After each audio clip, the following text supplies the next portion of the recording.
My purpose here today is to spend some time talking about addiction issues. And obviously the addiction issue is a humongous issue that I am never ever going to be able to touch all the aspects of. So what I'm trying to do is to provide an education about some of the main issues that we're facing in a psychological community and in a Catholic community.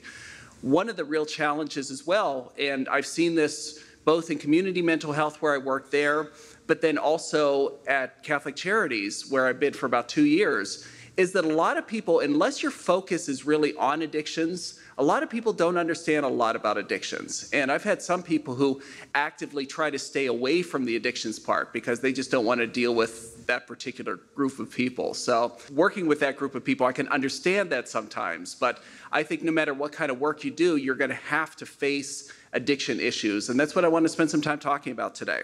So I just wanted to start off with I was reading Cardinal Robert Sarah's book. I don't know if any of you have read his book about silence. And one of the opening parts of it had this quotation from Blaise Pascal, which I really liked and I thought really brought to terms with exactly what my theme is with this. So this concept of the infinite abyss can only be filled by an infinite and immutable object, that is to say, only by God himself. And he wasn't necessarily talking about addiction issues, but I think we could say that he absolutely was talking about addiction issues. As we look around in our world, we see lots and lots of people who are basically trying to fill their lives with everything that they can possibly imagine, whether it's money or sex or drugs or bigger houses or bigger cars or whatever it is. And not surprisingly, as we have become more wealthy and become just had the access to everything we've ever wanted, at the same time, our depression and anxiety levels have skyrocketed. There was a great book that came out a couple years ago called The Progress Paradox that talked about that as this country has gotten more and more wealthy, we have actually gotten more and more miserable. And my argument would be that we've also during this time gotten farther and farther away from God, and that is, from my humble opinion, is one of the major things that are affecting so many people with addictions issues. So luckily, the church, which has not done a great job over the years with addictions, is starting to really understand the dangers of addictions. So Pope Benedict in 2012 actually talked about the age of addiction. So his statement was, "There are many temptations placed before you every day, drugs, money, sex, pornography, alcohol, that the world tells you will bring you happiness. Yet these things are destructive and divisive." There's the Pope talking about what I see is the absolute cancer of our society right now. Along with that, when he was in Mexico, the Pope Benedict talked about the need to unmask the fake promises, the lies, the fraud behind drugs. So going to Mexico, which is obviously one of the places where a lot of the illegal drugs come into the United States from. So he was able to hit absolutely with all the authority of the Holy See, the ability to deal with one of these challenges to our humanity. So Pope Francis has continued that. So Pope Francis has also talked about, with evil there can be no yielding or compromise. To think that harm can be reduced by permitting drug addicts to use narcotics in no way resolves the problem. So he says these are not adequate therapy, but rather a veiled means of surrendering to the problem. No to every type of drug use, in Francis's typical way of speaking. Just say no to every type of drug use. But he also goes a step farther, also as he usually does, where it's not just saying no to drug use. When you say no to something, what happens? Then you say yes to something else. So you say yes to things like life, love, others, education, job opportunities. And that's also a theme of what I'm going to be talking about here today, is that we can't just be the group that says no to things. We also have to be saying yes to things. And I think that's where the Catholic Church struggles sometimes in terms of getting that message out to people. I ran across this quotation. This is from a book by Damian Thompson that I think encapsulates exactly what we're talking about in 21st century America. So our brains have evolved to handle only a certain amount of temptation, which we are heading, now we are heading into a world in which resisting unhealthy promises requires a frightening degree of self-control. So you think about that. What was the big thing so much with addictions? It's just self-control. can't you just stop? HBO had a miniseries a couple years ago called Addiction, and the tagline on the miniseries was, why can't they just stop? A lot of people out in the world, but I think a lot of therapists sometimes too, get the sense that, well, all you need to do is try really hard and you'll be able to fight these. I think the argument is that's not really a possibility for a lot of people, especially when you get deep into addiction. If you're a heroin user, you're not waking up every morning wondering if you should use that day or not. So I just wanted to speak briefly about what the Catechism says about drug use. Spoiler alert, the Catechism does not like drug use. Just wanted to get that out there. So Catechism talks about this idea of the virtue of temperance. And it talks about disposing us to avoid every kind of excess, abuse of food, alcohol, tobacco, and medicine. And they talk about the guilt and the damage that goes along with this, not just with the use, but also with the other people that it affects. And I think that's one of the things that sometimes gets lost in the addiction discussion as well. That if you are buying drugs on the streets, you are funding other people who buy from other drugs, who buy other drugs, who then end up in situations where pretty evil people and organizations have a lot of money as a result of that. We'll see that with other addictions as well. Coming from Denver, we are one of the capitals of the world, unfortunately, in terms of sex trafficking and human trafficking. So sometimes drugs can be also involved with that. So if you are buying drugs, if you're involved with that, you're also basically in a way encouraging this kind of lifestyle that causes a lot of problems for a lot of people.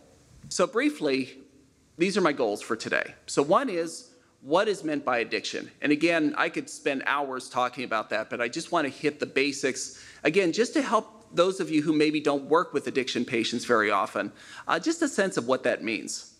I want to spend a little time on the impact of addiction in 21st century America, in part because I have a captive audience, and I really want to make sure that you understand just the devastation that drug use is spreading in our country right now. And then I think thirdly, what role should the church have in providing assistance? The church is oftentimes one of those places where people go who are struggling with these issues. So if you are at a parish, if you're working with a Catholic Charities, if you're working with a ministry, and people come up to you and talk about substance use issues, what do? A lot of people don't really know. So I'd like to outline a couple ideas and then also point out a couple of different agencies in a couple places around the country who I feel like are really doing some good work. So when we talk about addiction, because that's one of those words that we toss around a lot, what does that really mean? So when we talk about addiction, it can be, first of all, it can be a substance. So it can be heroin, cocaine, meth, marijuana. Even in Colorado, there are issues with marijuana. Trust me, that's a whole talk for another time. I just apologize for my state for what we have wreaked upon the world here. But it can also be a process addiction. And I think that's one of the things that we're also starting to see. So things like pornography, gambling, shopping. It's interesting, in my role with Catholic Charities, one of my big roles in the job was to go around and talk to parishes about addiction issues. So I would go talk to priests and deacons and pastors and whoever would listen to me about addiction. And I figured we'd spend a lot of time, especially being in Colorado, talking about legalization of marijuana and about alcohol and various other things. Every one of them wanted to talk about pornography and technology issues. And they said that is what they were hearing in confessionals, that's what they were having people come to them and talk about. And whereas if you have somebody who has alcohol issues, you could say, hey, go to Alcoholics Anonymous. There's this long-standing program that's been there. With some of these newer process addictions, it's a little trickier than that. So how does somebody become addicted? And obviously this is beyond the scope of what I'm talking about here, but just a couple ideas to keep in mind. So one thing is, say the first time you ever drink a drink, you're not going to become an alcoholic from that drink. What happens is that a lot of times people will follow a particular pattern. So the pattern may be something like, I am 13, 14 years old, and I take a drink for the first time. And then maybe I like it, maybe I don't, but I don't do it very often. And then over time, as I start to get a bit older, maybe I start to do it more. Now I get into high school, and now maybe I start to drink a bit on the weekends or once a month or something. And for some people, that's all the farther it goes. And then for other people, it starts to become a bigger and bigger problem. So you start up with exposure, so you are exposed to it. Then you start using it, using regularly. Some people, like I said, with alcohol, social alcohol use is not an addiction in that sense. However, whether it's genetics, whether it's something about the person, whether it's about the environment or the thing itself that the person is taking, some people then progress to abuse. Now, in the DSM-4, there used to be a distinction between abuse and dependence. So abuse was basically, it starts to become a problem. Dependence is the last step where it starts to be something that I need in order to function. So some of the symptoms or the criteria that we talk about in the DSM are things like a lack of control and a move toward compulsion. So things like unsuccessful attempts to quit the behavior, the substance. The vast majority of people, say with alcohol, the vast majority of people who quit with no programs. They don't go to AA, they don't go to recovery programs, they don't do any of those things. They quit on their own. By the time you would see somebody in treatment, a lot of times that person has probably tried to quit 50 or 100 times. So saying something like, hey, did you ever think of quitting? Their response might be, no, I never ever thought of that. I just thank you for sharing that with me. I never thought that that would be a possibility. So again, one of the criteria of a substance use problem is that this person has tried oftentimes numerous times to quit and has been unsuccessful. Then the idea of cravings and urges. I really want this. I really miss it. I'm really being drawn to this. And over time, physical changes start to happen. So the two physical changes that you see most often are tolerance and withdrawal. So tolerance is you drink one beer, first time you get drunk. Next time you drink one beer, you get drunk. Next time you drink one beer, maybe you don't quite get drunk then. Maybe you need a beer and a half or you need 2 beers. Over time, it just builds and builds and builds to the point where your body basically gives up and says, okay, we're just going to accept this. And it can be pretty amazing in terms of how much people can consume. I used to work at the University of Pittsburgh, and I worked with a client there who was drinking 30 cans of beer a day. And so I asked him, like, how do you even have time to do that? And he said, basically, all I do is I drink and I pee all the time. So for him, just stopping would actually probably kill him, because alcohol, along with benzos, those are the two areas where you are most likely to die from the actual withdrawal. And the withdrawal is the second physical change that we see with people, where your body starts to crave it and then just stops and cannot function if it doesn't have the drug. That's why we have detox centers. That's why we have people go through medical processes to get away from these substances. So again, these are just some of the basic criteria. St. Augustine, in his Confessions, also described addiction in quite an interesting way. I was bound not with the iron of another's chains, but with my own iron will. The enemy held my will, and it made more of a chain and bound me. Because my will is perverse, it changed to lust, and lust yielded to become habit, and habit not resisted became necessity. So he's essentially describing the same exposure to use, to abuse, to dependence that we oftentimes see in a lot of people who are using substances. So those are kind of that's kind of the language, the lens that you look forward to in terms of working with people, is just trying to get an understanding, again, that many of them have tried to quit many times, they haven't been successful with, they have consequences. The consequences don't necessarily stop them from doing it. There have been plenty of clients that I've worked with who have been given consequences like, if you use cocaine one more time, you go to jail. And then they would use cocaine, and then they would go to jail. And the rational part of my mind was saying, what the heck is wrong with you that you keep doing this? And that is one of the challenges, I think, with addiction, is that because it doesn't make any sense. A lot of the behaviors just don't make sense. I often say the more I learn about this, the less I understand it. A lot of it just doesn't make any sense. But that's what we're trying to understand in terms of a wide range of of research looking into physiologically what's going on with brain chemistry, lots of different things that are really leading us to have better understanding, psychologically at least, of what's happening. But again, keeping in mind what I said at the beginning, a lot of people are not necessarily choosing this as they continue, but at the very beginning, they have started to choose, in part, to fill some kind of hole in their life that I would argue that only God is able to fill, but we try to fill with all sorts of things. So, what is the impact?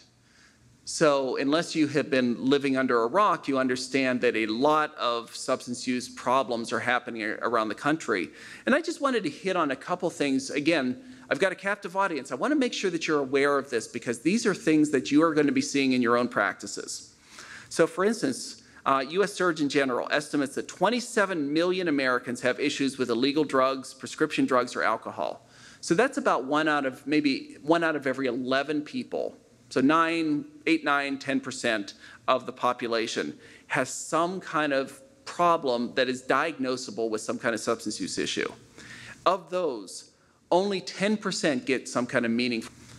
And the reality would be, I wonder what meaningful help means. I wonder if meaningful help means I go to 2 AA meetings, I go to 1 treatment group, and then I'm. So what impact does that have? So again, these numbers are going up year after year. 2015 estimates that the yearly economic impact of substance misuse is $249 billion alone just for alcohol, and then $193 billion for illicit drugs. So these are things like crime, lost productivity, healthcare issues, so looking close to $450 billion. And again, these are a couple years old. I'm sure the numbers have increased even more. Talk to anybody in the addiction field, and you're going to understand this third point, that these behavioral addictions are also becoming epidemic proportions. Gambling, technology issues, sex and pornography, these things are reaching more and more people seem to be having a really hard time of staying away from. And so from 2011, the National Center for Biotechnology Information estimated that 47% of American adults, so about 1 out of every 2, so if it's not you, it's the person sitting next to you, just want to throw that idea out there, have at least one of the 11 most common forms of addiction. And these can be anything from alcohol to substance use to, again, to technology. Anybody have their phones out there? I can't quite tell, but put your phones away if you don't. I'm just kidding. I tell my family that all the time, and then they look at me and smile and go back to what they're doing. So if you choose to ignore me, I'm used to that. So basically, the point of this is that addictions, these dependencies, they're causing a lot of havoc in our world. I don't know if you can quite see this. Again, you can download the slides on the website. This just talks a little bit about the opioid epidemic in the United States. And I like the graph, so I wanted to put it up there. So again, this is 2015. Every year this has been increasing as well. So you saw about 12.5 million people struggling with prescription drugs. And these are typically pain pills, Percocet, any morphine, those sorts of things. 33,000 people dead from just opioid prescription pills at that $78 billion in economic impact. So again, this is 3 years. But what we've been seeing, and anybody who works in this field has probably been seeing this as well, that the overdose deaths from opiates are just incredible. And not only are they incredible, they're increasing year by year at an absolutely astronomical rate. So when you look at this, you can see somewhere around 2010 where there was a little dip, and then since then it has just been increasing and increasing. And it's not quite clear what I have found in terms of why that is. What was it about that year or right around that time? There may have been some changes in laws. They might have been something, it reached a tipping point, but it has just been increasing a lot. So to give you a different perspective on that, just a discussion about death rates. So 2015, there were 52,404 deaths by drug overdose. And again, most of those are opiate issues. So that was up 11% from 2014. So sometimes, I don't know if you're like me, but a lot of times numbers need a context in order to really understand. If somebody comes in and says like, wow, that thing cost $1 billion to the government, I'm like, well, is that good? Is that bad? I don't know how much that thing would cost. Well, 52,000 deaths was 15,000 more deaths than we have ever had in our history by car crashes in a year. So somewhere in the 1970s, back before, if any of you remember driving, I was born in the 70s, so I remember the days of no seat belts and no car seats and those sorts of things. One of my first memories is driving from Pennsylvania to Wisconsin in the back of my parents' pickup truck and just kind of hanging out there for the 16 hours or whatever. My parents would be sent to jail now if we did that. So this was back in the day where if you were in a car accident, probably it wasn't going to work out well for you. So there was one year in the 70s where we had 37,000 car crash deaths. The opiates deaths in 2015 were more than that. And think about how much effort we go into making cars safe, car seats, legal requirements, seat belts, all these different things. So then, as more and more interest starts to be shown on this, what happens? 2016, 64,000 overdose deaths in that year. And again, most of this is with opiates. To put that into context, 58,193 American soldiers died during the Vietnam War. Think about the impact that that had on the psyche of the United States.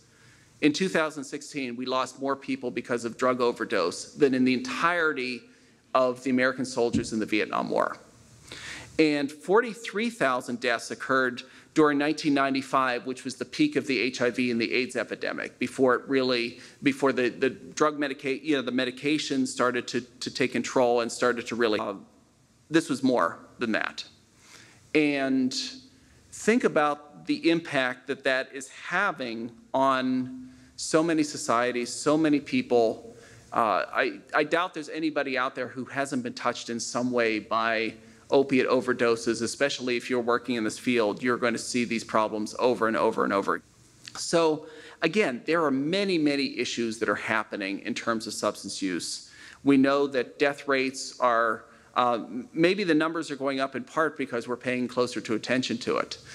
Just like we do with suicide. If you pay attention to suicide, you see the numbers go up because there's a lot more understanding of what looks like a suicide as opposed to previously. So maybe some of it is that.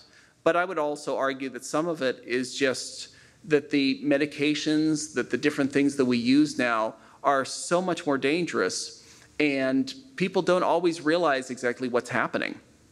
So like, for instance, with opiates, one of the big dangers, and this is important to think about if you work with clients who, especially clients who are in recovery from opiates. So one of the ways in which people use opiates, especially heroin, would be in what they call bags. So if I'm a long-term heroin user, I might say, let's say I'm using 10 bags of heroin a day. The problem is, tolerance has allowed me to build up to get to the point where I use 10 bags a day. So what will happen with people who are in recovery is that they'll maybe get used to using 10 bags, and then they'll stop using, and then their tolerance will start to reset. And then what happens is, if they go out and they use again, their brain kicks in, well, you used to use 10 bags, so why don't you do that this time? And they'll use 10 bags, and they'll overdose, and they'll die. Which is, again, why a lot of times you'll hear people saying, you hear this about celebrities who overdose and all these different things. You'll hear, wow, I thought he was doing really well. I can't believe that he died. Well, he probably was doing really well. That's why it was an overdose, because your body has kind of reset, but your brain hasn't reset in that way. So anyway, these are just some of the real considerations why we should take this seriously. You are going to be touched, even if you're not doing addiction work, you're going to be touched by this, by your clients, by their spouses, by their kids. Can't tell you how many people come into our office who are not the active user, but have just been touched with this, with so many destructive things. I had a mother who came in who had to bury her 43-year-old son from opiate heroin overdose, and ended up in a situation where she was blaming herself, because if she could have just been a better caretaker for him, maybe it wouldn't have happened. So this is leaving behind just so many problems. So obviously, the church has to play a role in that. We are required to play a role in this because, again, this is oftentimes the first line of defense in terms of dealing with the culture is the church. And we have to have a way to start to deal with the addiction issue. So, what can parishes do? So Pope Francis, in his famous line, "We are a field hospital for the wounded." Well, I can't think of many groups who are more wounded than people who are hooked on addictions, who can't get out of their own way in terms of getting away from alcohol or marijuana or heroin or prescription pills, the marriages that are breaking up because of pornography use or sexual addiction, all these different things. The other thing parishes could do is that we can pray and we can teach. Parishes, I think in the past, have a lot of times just kind of thrown up their hands and said, well, what can I possibly do? We're the small parish. There's not much we can do. We can't offer substance use treatment. What can we do? Well, I would argue that there are a number of things that parishes can do. So one thing is, I would argue that parishes need to reach out and support addicts and their families. So sometimes, not surprisingly, people who struggle with addictions don't really want to come to treatment. They don't want to come to church. They don't really want to talk to anybody else.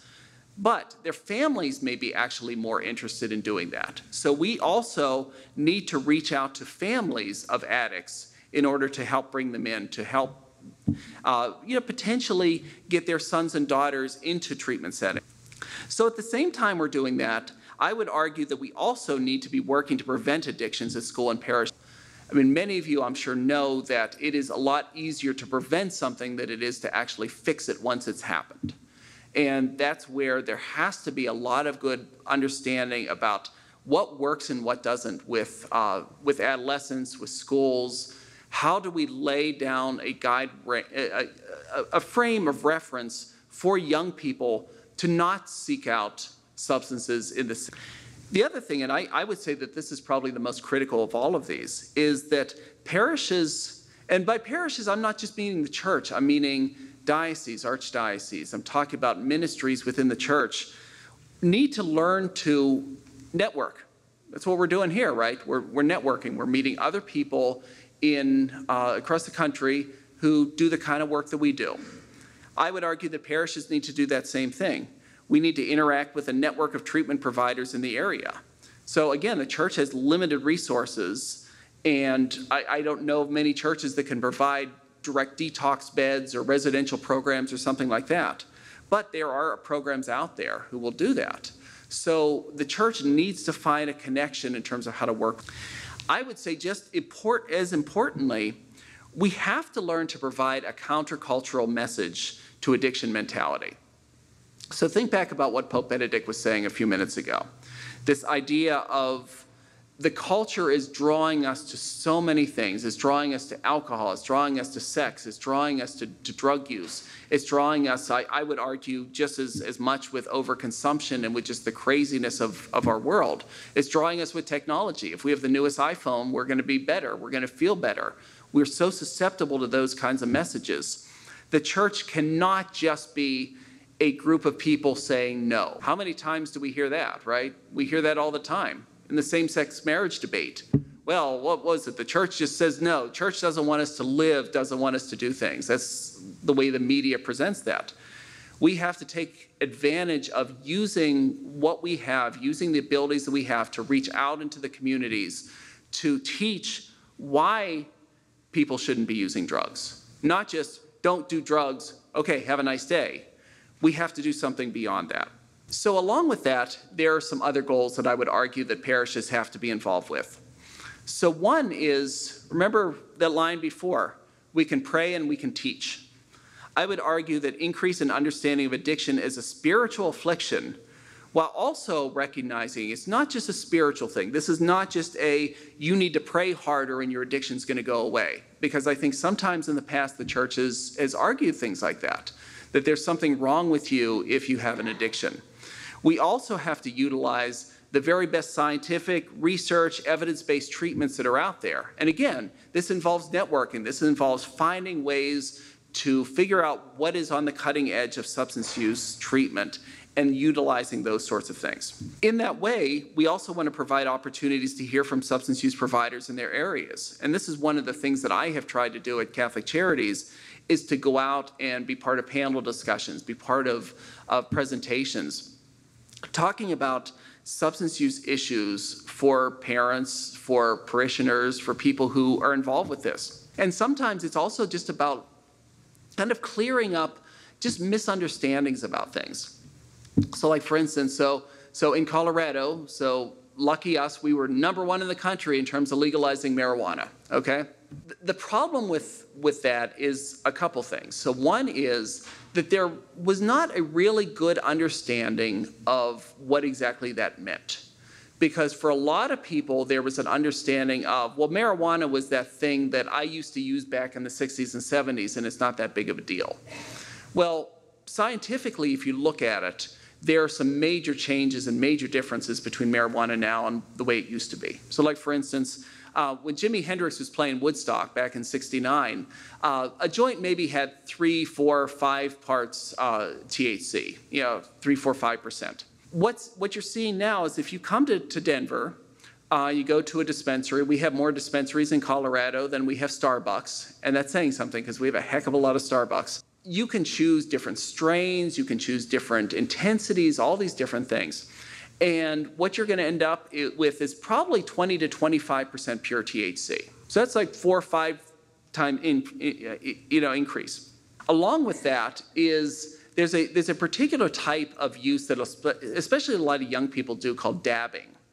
And dabbing is almost like if you've ever seen the people from the old opiate dens they would have like a little plate and then they would heat it and then they would breathe it in. So dabbing is really using chunks of very pure marijuana and doing it like that, heating it, breathing it in that way. There may be 85, 90, 95% pure THC with that. And there is a huge increase in the amount of psychosis that has been seen across, not just Colorado, but across the country in terms of people doing that sort of thing. So what's happening is a lot of this information didn't get out there. So as a result, people were like, oh, well, marijuana is about freedom. So yeah, I want people to be more free. I don't want the government to be in my life. So let's just legalize this. Well, what happens is that it's changed the dynamic of a lot of different things. So for instance, in my previous job, I worked a lot with adolescent substance use. So I'd have lots and lots of young people who would come in who, not surprisingly, didn't necessarily want to come to see me, but were told to come to see me either by school or probation or something. So I didn't expect that they were going to be embracing addiction treatment with open arms. What I wasn't as expecting is how many of the parents were also buying the media the way that it was presented. So you had a lot of parents who were saying things like, marijuana is no worse than alcohol. And in fact, alcohol has killed lots more people than marijuana have. And even in cases where marijuana was being used by an adult and his son. I had one in particular, the dad came in and the son had just gotten in trouble and was in danger of being expelled. And the son was really, really trying hard to get away from it. But his dad smoked. And his dad's attitude was, well, do you know what? I didn't get in trouble, so I should be able to keep using it. You just have to deal with it. So these are the sorts of issues that come up that I think a lot of people just don't understand. And you hear a lot of parents who have a lot of misunderstandings about not just marijuana. I mean, that's one of 1,000 different examples that I could use, but it's just a good example. But there are a lot of different substances that people just don't understand. They don't understand addictions. Maybe they know Uncle Larry used to drink a bit, but we just don't talk about that in our family or something. So churches can provide opportunities to hear from people, to hear from providers, to hear sometimes from the addicts themselves or people who are in recovery, who will come in and talk about what's been going on with them. One of the things that the church does do a lot of times is provide meeting spaces for Alcoholics Anonymous, Narcotics Anonymous, Al-Anon, those sorts of things. And I think, again, this is a really good opportunity for that linking of a meeting place in a safe place. Because not surprisingly, a lot of people who get into addictions don't necessarily feel very, very welcome at churches. Many times they're dealing with the idea of a cognitive dissonance, where they know, in their head, they know I shouldn't be doing this. This is what my church teaches. But their body is doing that exact thing. And that leads you into a very difficult situation. Cognitive dissonance is one of those interesting phenomena that we get into a lot of the times, right? I mean, the idea is like if I believe everything Republicans believe in my head, but when I go to vote, I vote for all Democrats, something's off there. And with a lot of people who are in substance use, in the throes of the addiction, that's exactly what you see. You see people who know, I shouldn't be doing this, I know that this is destroying me, but I can't stop. And where am I going to go? The church is going to condemn me. People are going to look at me weird. So they're not going to seek that out. So having meetings there, having an openness to come in and use that sacred space to have meetings, sometimes can make a connection between that person and the spiritual realm that has really been lost. Along with this too, because the staff and the clergy are oftentimes that first layer of defense for the church, is we need trainings. We need trainings for clergy, for staff, raising awareness, and again, using this network that we're talking about. Somebody comes in to talk to the pastor, hey, I'm really having a hard time with alcohol issues. Instead of the pastor saying, hey, go to AA meetings, we have one on Tuesday, what they can do is they can pull up a referral sheet. All right, we've got residential programs. We've got this program that does a lot of different treatment. Why don't you give them a call and see what they have to say? Because again, I would not expect that staff are all going to be able to treat substance use issues, but the staff can at least understand when to pass somebody along in that way. So I've got a couple different examples of just some programs that I think are looking at this in the way that I've kind of laid out here.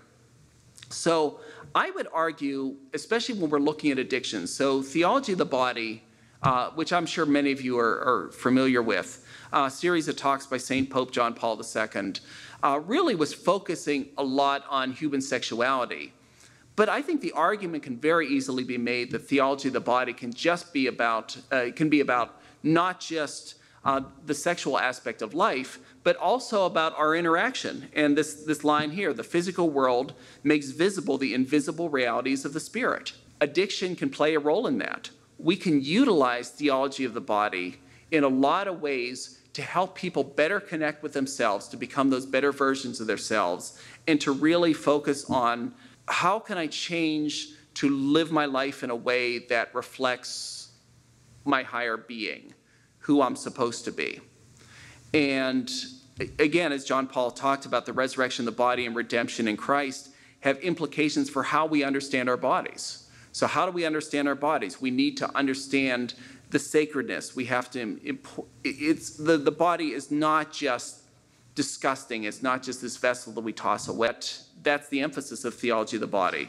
So this can help form us in that countercultural response. So don't do drugs. Well, why don't I? Why shouldn't I do drugs? Well, in part because your body is sacred, because you want to connect with the spiritual realm. You want to connect with what's out there. And this is one way that you can do that. So one program that has used that is, and you can go to this website here, this idea of reclaimsexualhealth.com. So this is a program that deals with pornography and helping especially men, but I mean women as well, live more chaste lives. So what they talk about is this idea of our experience of sexual sin is precisely an experience of disintegration and separation from God, others, and ourselves. So as the invisible reality of the disintegration and separation of the spirit is made visible through the physical, our entire being is negatively affected. So what you're doing physically is affecting not just your physical body, but it's also affecting your soul. It's affecting your spiritual connection. And we need therapy for healing of mind, body, memory, emotions, and spirit. And this comes in two concurrent steps. So by interrupting our sinful, addictive sexual activity, so by stopping doing the things that we're talking about, but then by embracing a new vision and experience of a new life. And this is where theology of the body is typically used in this program. And they use that explicitly here in order to help people just change their view of this, to start to see how things are different for them. Another example, and this is a really, really powerful example of a diocese that is really looking at addictions and taking it on head on, is in the Diocese of Greensburg, Pennsylvania. So like I said, I grew up in Western Pennsylvania. I lived in Pittsburgh for a long time. So Greensburg was actually right next. Route 70 runs from Denver to Greensburg. I tell people that if you want to know where I grew up, go to Route 70, hang a right, and drive for 3 days, and you'll come right to my house here. So Greensburg is right kind of in the middle of that. It's just outside of. Greensburg is a pretty poor rural area that has been hit tremendously by the opioid addiction. There's been as Pennsylvania has dealt with a lot over the, lot of people leaving there, a lot of the people who are left behind are left with very limited resources, very limited industry there. There are a lot of challenges. And unfortunately, a lot of times that's where drug use seems to pop up there. So it reached a point where the diocese really started to realize they should do something. And so Bishop Edward Malesic, who is the Bishop of Greensburg for a couple years, in June 2017, issued a pastoral letter on drug abuse. And he issued what he said a call to action throughout the diocese to combat opioid addiction. So here's what he did. So this is coming from the very top. This is coming from the bishop of the diocese. So he created 7 prayer and educational sessions throughout the diocese. So these were at different churches around the diocese. And it involved testimony. So it had people who were dealing with substance use, people who were parents of people who had problems, spouses, anybody who wanted to talk. Also, there was a substance use provider there who talked about the basics of addiction. There was prayer. Oftentimes there was a mass involved. And the great thing is that the bishop attended every one of those 7 sessions. And he was there, and I actually spoke with one of the people who directed some of the sessions, and he said that the bishop stayed there until the last person's questions were answered. So obviously this was an important thing. So he held these different talks. However, he went farther than that, because I think sometimes we all get involved with that. Hey, let's have information sessions, but then the information sessions really go nowhere. So what do we do now?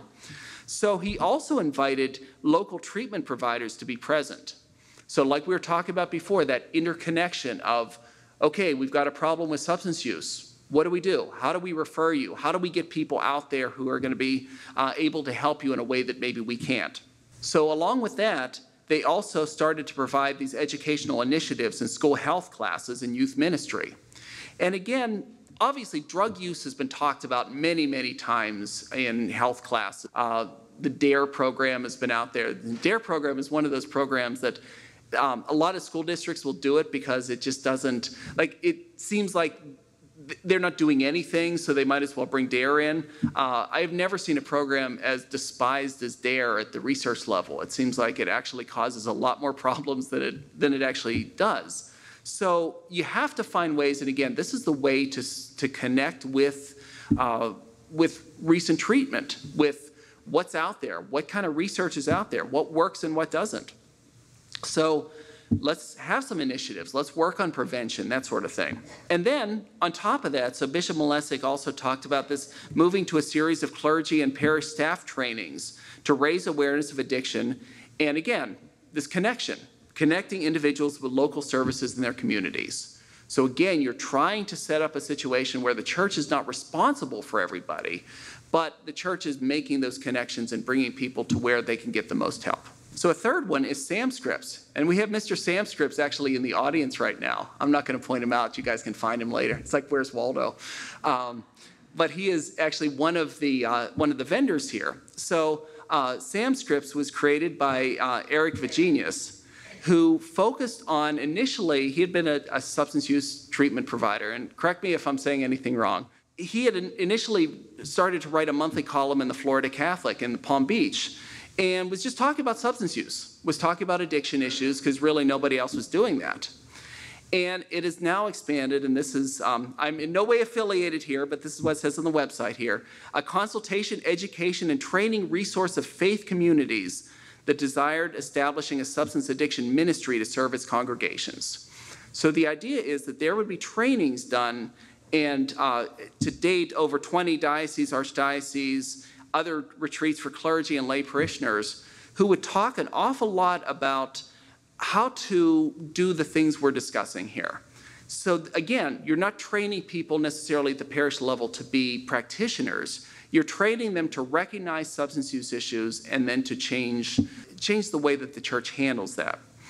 And again, it forms these teams of core members at a parish who will do things like enlisting church support, providing education, provide referral services. So you have people at the community level, at the parishes, who if somebody comes to a pastor and says, hey, I'm having issues with substance use, if the pastor can't address all of the issues that that person has, there's a contact, there's a team there who will be able to come in and talk to that person and hopefully recognize enough and know enough about addictions to get that person to the right place. And then the last example I just wanted to talk about is just some of the work that I'm doing out in Denver. So I was hired about 2 years ago at the time we were Regina Caeli Clinical Services.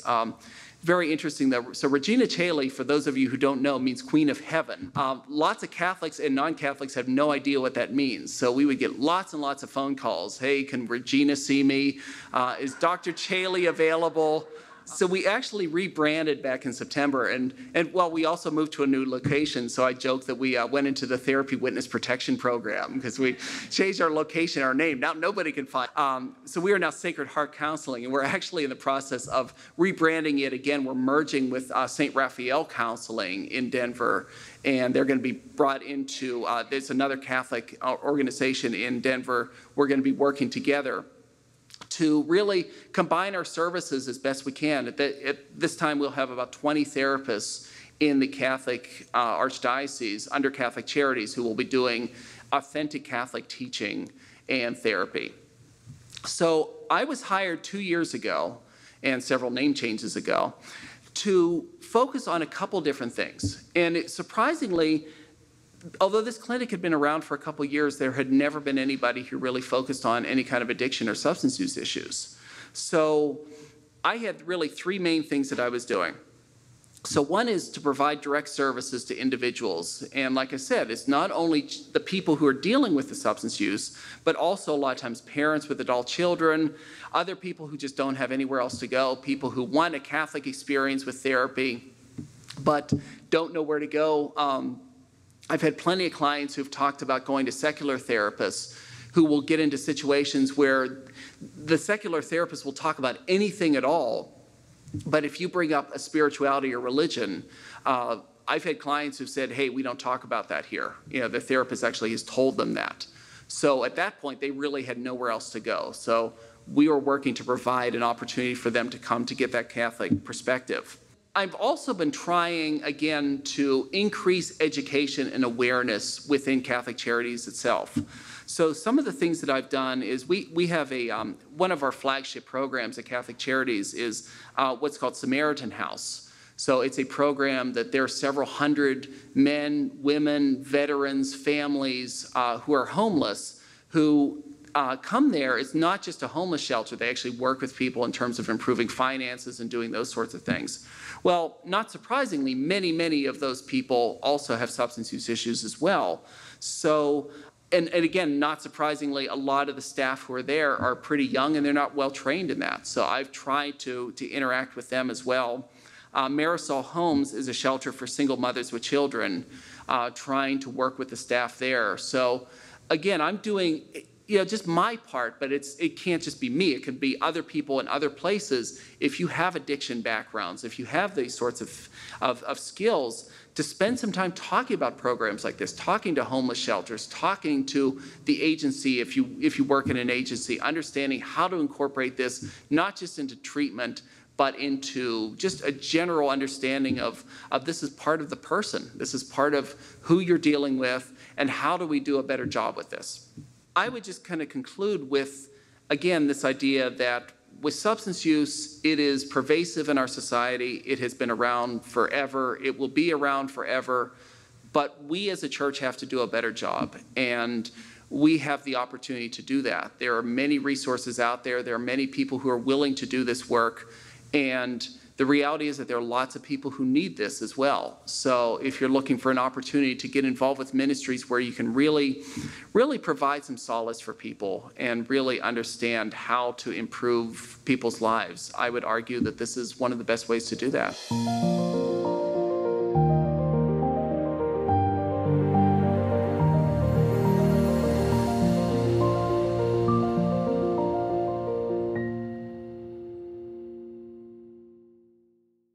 To all of the viewers of Shalom TV throughout the world, I want to encourage you not only to support this amazing media apostolate, but to spread the word to others.